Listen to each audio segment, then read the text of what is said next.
Welcome to New York Weekly Record. I'm Michele Evans. This week, we're covering 4 stories that ask the same question from very different angles.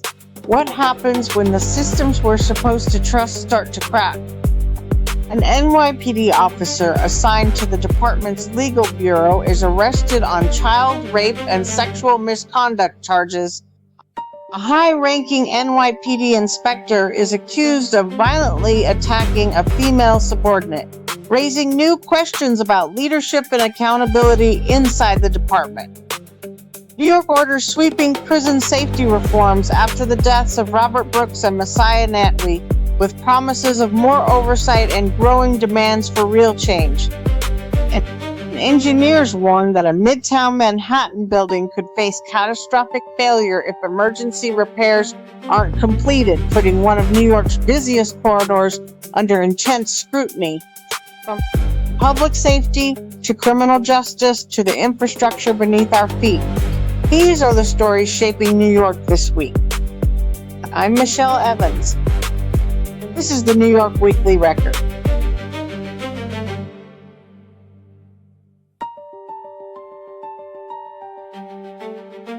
We start off with prison reform. New York says it's turning the page on prison violence.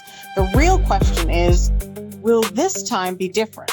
State officials have announced a sweeping package of prison safety reforms following the deaths of Robert Brooks and Messiah Nantwi, 2 men who prosecutors say were beaten by correction officers in separate incidents that shocked New York and sparked criminal cases.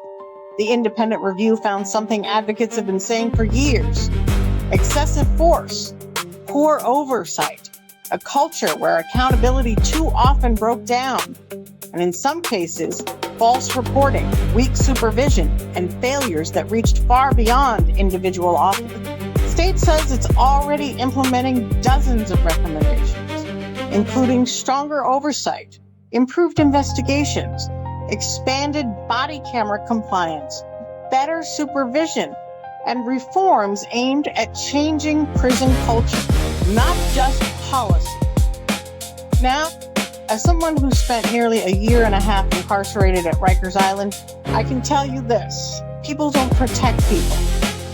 Real reform only happens when accountability is consistent, transparency is real, and everyone, staff and incarcerated people alike, goes home safe. The Brooks and Nantwi cases forced New York to confront hard questions. The challenge now is making sure these reforms don't become another report that gathers dust on a shelf.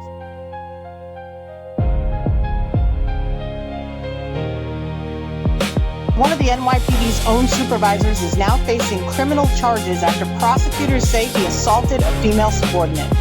An NYPD inspector has been charged in connection with an alleged attack involving an officer under his command, raising new questions about leadership, accountability, and workplace culture inside the nation's largest police department.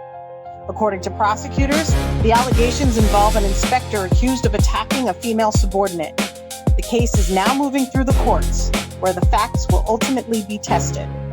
As with any criminal case, the charges are allegations, and the defendant is presumed innocent unless proven guilty in court. But here's why this story matters.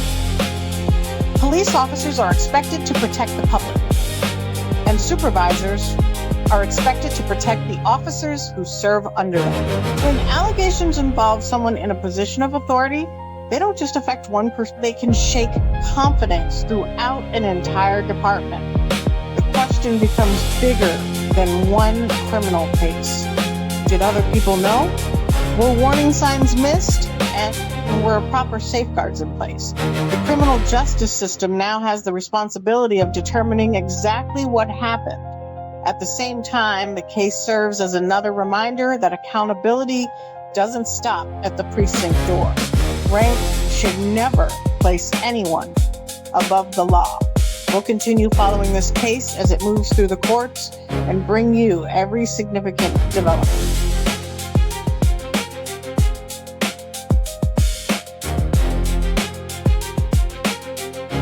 An NYPD officer assigned to the department's legal bureau, someone trained in the legal system and sworn to uphold the law, is now facing some of the most serious criminal charges imaginable.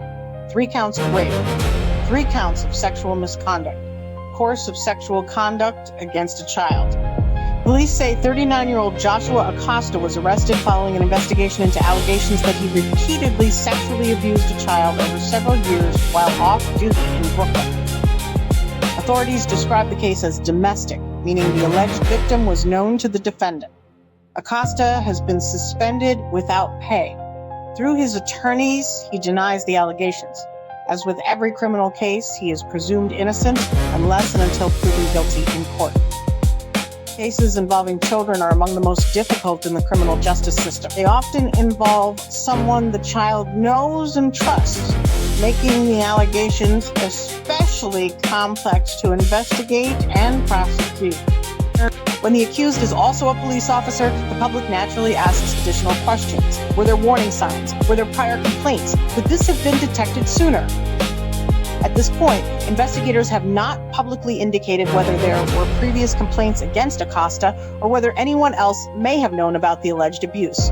Those questions may or may not be answered as the case moves through the courts.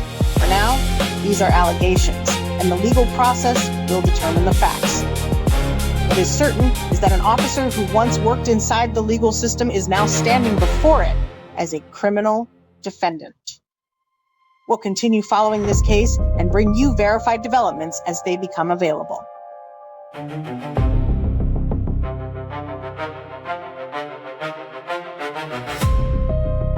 One of the busiest blocks in Manhattan almost became the scene of a construction disaster.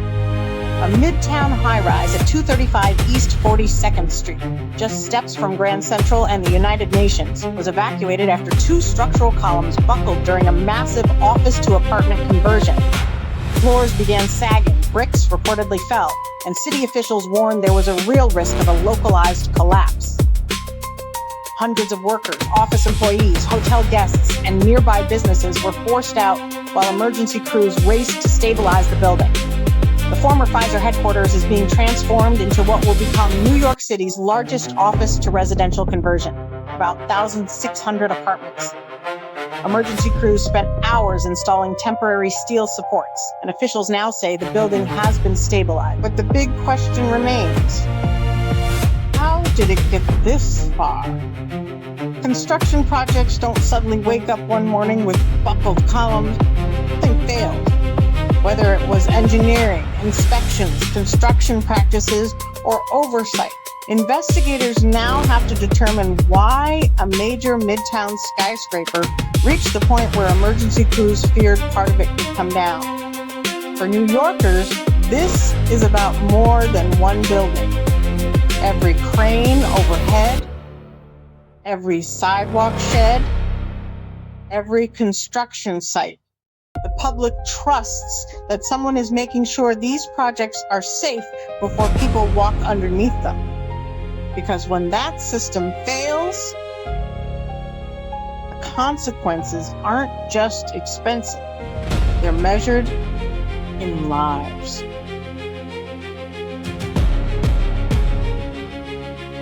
And that's this week's edition of the New York Weekly Record. 4 stories, 1 city, and the details behind the headlines that matter. Thank you for watching, listening, sharing, and supporting independent journalism. For more reporting throughout the week, visit nyweeklyrecord.com and follow Michele Evans News across social media. And make sure you're back here next Sunday at 6 p.m. Eastern. Same time, same sharp reporting, brand new stories. Until then, stay informed, stay curious, and never stop asking what's really happening behind the headline. I'm Michele Evans. Stay strong, New York.